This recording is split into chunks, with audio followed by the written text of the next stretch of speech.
दोस्तों, एक कुत्ते ने यमराज को सुनाई मनुष्य जीवन की कड़वी सच्चाई। सुनकर आप भी चौंक जाएंगे।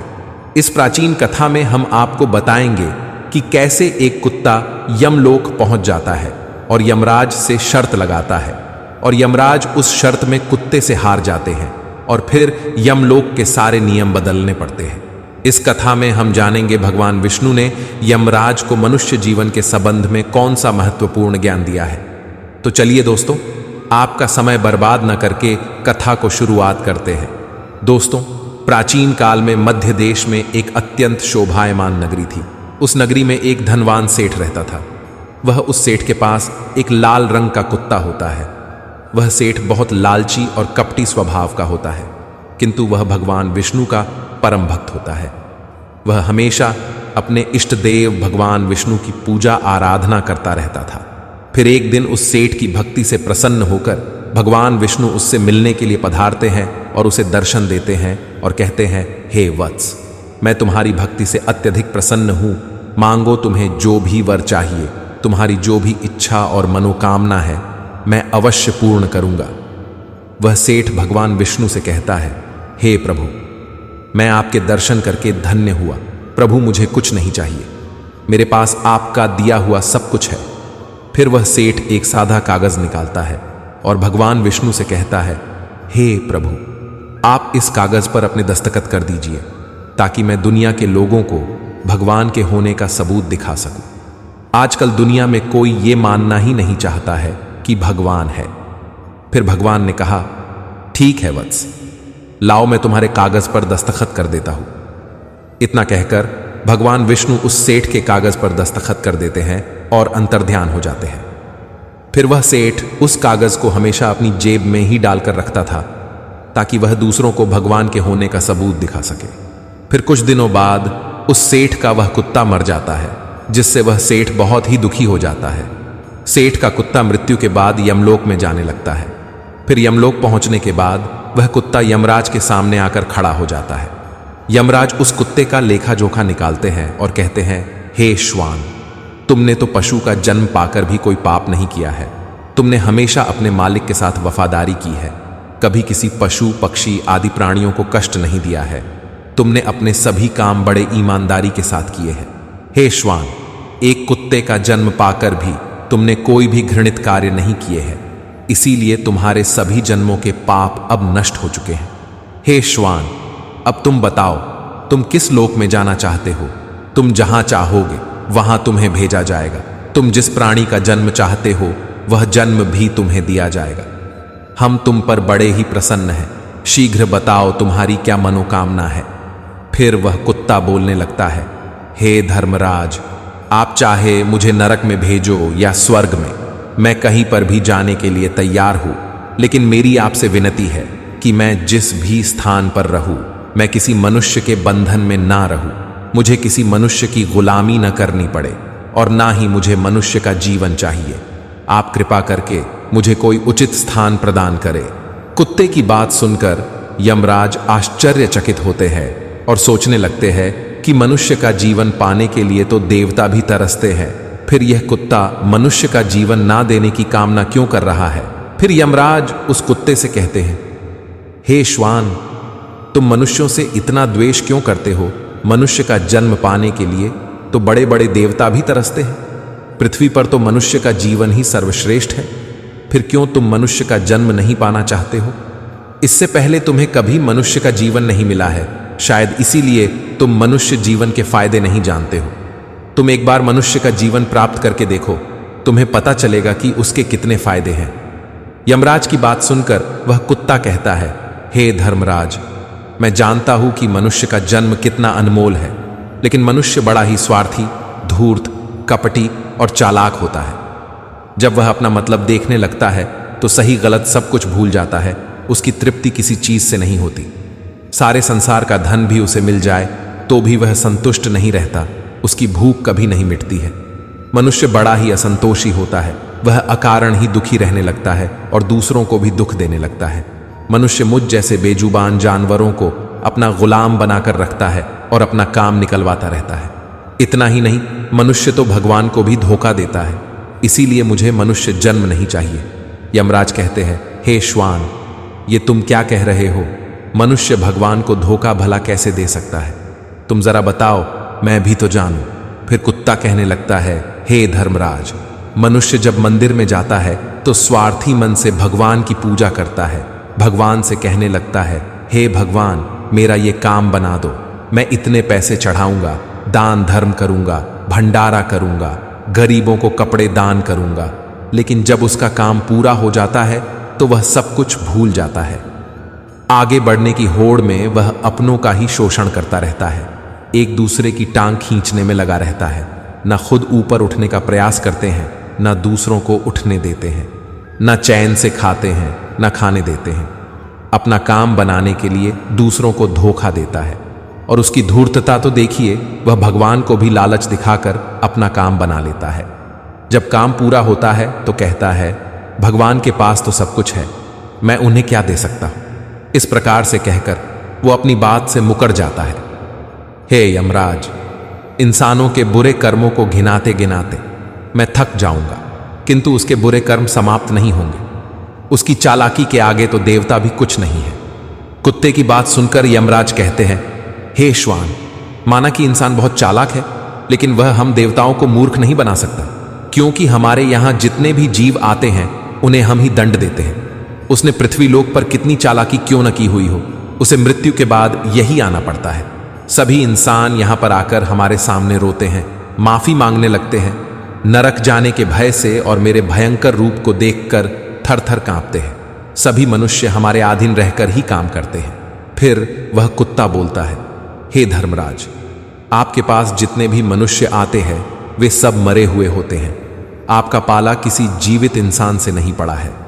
यदि आप किसी जीवित मनुष्य को यमलोक लेकर आओगे तब आपको पता चल जाएगा कि जीवित इंसान कितना खतरनाक होता है। उस कुत्ते की बात सुनकर यमराज को आश्चर्य हुआ और गुस्सा भी आ गया। वे सोचने लगे, ये तो हमारे यहां पर आकर हमारा ही अपमान कर रहा है।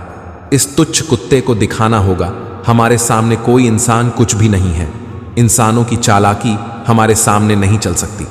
इस बात को साबित करने के लिए यमराज अपने दूतों को बुलाते हैं और कहते हैं, हे दूतों, जाओ और इस कुत्ते के मालिक को जीवित ही उठाकर यमलोक लेकर आ जाओ। हम भी देखते हैं कि जीवित इंसान हमारे सामने क्या चालाकी करता है। अगर यह कुत्ता गलत साबित होता है तो इसे अनेक वर्षों तक नरक में डाला जाएगा। उस कुत्ते को पूरा यकीन था कि एक अकेला जीवित मनुष्य स्वर्ग लोक में खलबली मचा देगा। फिर यम के दूत धरती लोक पर जाते हैं और उस कुत्ते के मालिक को अर्थात उस सेठ को चारपाई के साथ उठाकर यमलोक ले जाने लगते हैं। तभी बीच रास्ते में उस सेठ की नींद खुल जाती है और वह देखता है कि दो अत्यंत हृष्ट पुष्ट सिंगों वाले यमदूत उसे चारपाई के साथ उठाकर यमलोक ले जा रहे होते हैं। वह सेठ उन यमदूतों से पूछने लगता है, हे यमदूत, क्या मेरी मृत्यु नींद में हो चुकी है? तब यमदूत कहने लगते हैं, नहीं मनुष्य, तुम अभी जीवित ही हो। फिर वह सेठ कहता है, फिर आप दोनों मुझे कहां ले जा रहे हैं? मैंने कौन सा पाप किया है? यम के दूत उस सेठ को सारी कहानी बता देते हैं और कहते हैं, तुम्हारे कुत्ते ने यमराज से कहा है कि जीवित मनुष्य बहुत चालाक होता है, इसीलिए इस बात का परीक्षण करने के लिए यमराज ने आपको जीवित ही यमलोक लाने के लिए कहा है। उस सेठ को पूरी बात समझ में आती है और वह कुछ देर तक सोचने लगता है और फिर तुरंत उसकी जेब में रखा हुआ वह कागज निकालता है जिस पर भगवान विष्णु ने दस्तखत किए हुए होते हैं। वह उस कागज पर कुछ लिख देता है और फिर से कागज को अपनी जेब में रख लेता है। यमदूत उस सेठ को लेकर यमराज के दरबार में उपस्थित हो जाते हैं। उस सेठ को देखते ही यमराज जोर जोर से हंसने लगते हैं और सोचने लगते हैं, ये तुच्छ मनुष्य भला मेरा क्या बिगाड़ पाएगा। फिर वह सेठ जाकर यमराज के सामने खड़ा हो जाता है और अपनी जेब से वह कागज निकालकर यमराज को देता है। जब यमराज उस कागज को खोलकर पढ़ने लगते हैं तो वे तुरंत ही सिंहासन से उठकर खड़े हो जाते हैं और उस सेठ को सिंहासन पर बिठाकर खुद उसके स्थान पर खड़े हो जाते हैं, जिसे देखकर यमराज के सभी दूत चौंक जाते हैं, सोचने लगते हैं, यमराज ये क्या कर रहे हैं? एक मानव को अपने सिंहासन पर बिठा रहे हैं। ये जरूर कोई पहुंचा हुआ इंसान लगता है। वह सेठ अब यमपुरी का राजा बन जाता है। यमराज भी उसका आदेश मानने के लिए विवश हो जाते हैं। फिर वह सेठ सिंहासन पर बैठते ही यमलोक के सभी कानून बदल देता है और यमराज को ही यमलोक के द्वार का पहरेदार बना देता है। फिर वह सेठ सोचने लगता है, जब मैं मर जाऊंगा तो मुझे भी यहां पर आना पड़ेगा और मेरे पाप कर्मों के कारण मुझे भी नरक में डाला जाएगा। इसीलिए उस सेठ ने नरक में पड़े सभी प्राणियों को स्वर्ग में डालने का आदेश दिया और नरक का द्वार हमेशा के लिए बंद कर दिया। और फिर सभी यमदूतों को आदेश दिया कि आज के बाद किसी भी प्राणी को नरक में नहीं डाला जाएगा, सभी प्राणियों को स्वर्ग में ही भेजा जाए। सेठ के इस आदेश को सुनकर स्वर्ग लोक में खलबली मच गई। सभी देवता हैरान हो गए, लेकिन वे कर भी क्या सकते थे। आदेश यमलोक के राजा ने दिया था, इसीलिए चुपचाप सभी उसका पालन करने लगे। स्वर्गलोक का संतुलन पूरी तरह से बिगड़ गया। धीरे धीरे स्वर्गलोक में जीवों की भीड़ बढ़ने लगी, जिनकी सेवा करके स्वर्गलोक के कर्मचारी और अप्सराएं परेशान होने लगे और सोचने लगे, इतने सारे जीवों की सेवा कैसे कर पाएंगे। उधर वह कुत्ता सोचने लगा, यमराज को जीवित मनुष्य को यमलोक में लाना कितना महंगा पड़ गया। सेठ जी ने सब कुछ बदल दिया है, आखिर ऐसा कैसे हुआ। फिर वह कुत्ता अपने सेठ के पास गया और पूछने लगा, सेठ जी, आपने ये सब कैसे किया? अब तो आप यमलोक के राजा बन गए हैं, अब मैं सारे जीवन आपका दास बनकर रहूंगा। कृपया आप मुझे बताइए कि आपने ये सब कैसे किया।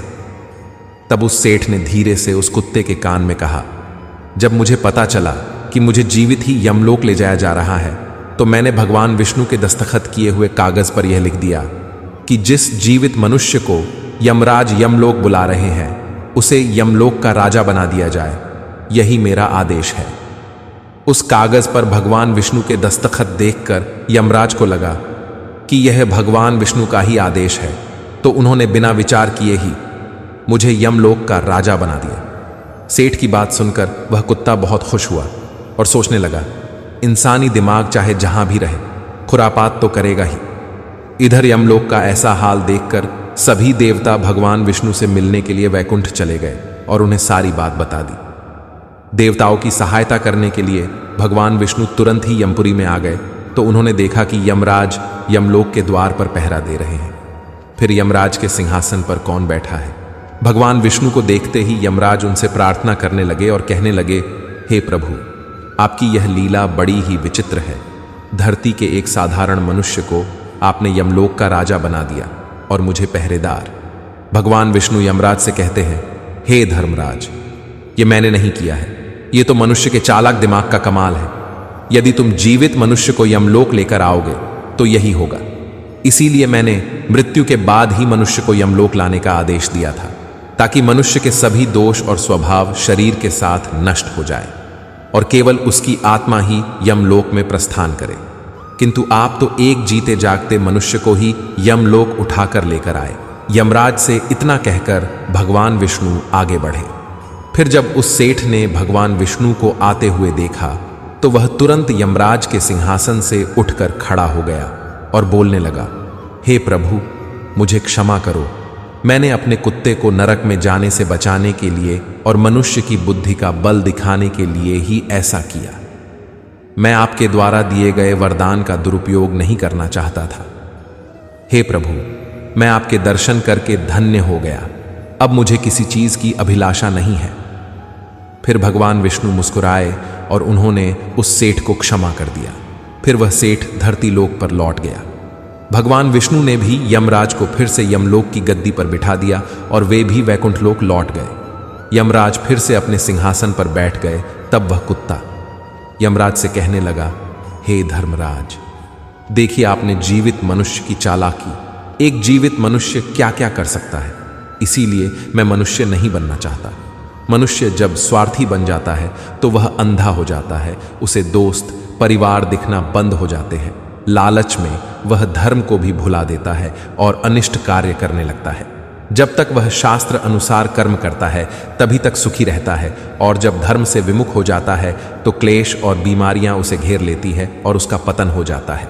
फिर यमराज उस कुत्ते को क्षमा कर देते हैं, उसे स्वर्ग में भेज देते हैं और यमलोक के बदले हुए कानूनों को फिर से सही कर देते हैं। तो दोस्तों, इस प्रकार से एक कुत्ते ने यमराज को मनुष्य के जीवन की सच्चाई बताई है। ये कथा आपको कैसी लगी कमेंट करके ज़रूर बताएं। अगर यह जानकारी अच्छी लगी तो वीडियो को लाइक जरूर करें और कमेंट में जय श्री कृष्ण जरूर लिखें। साथ ही चैनल को सब्सक्राइब करें। मिलते हैं अगली वीडियो में। आप सभी का धन्यवाद।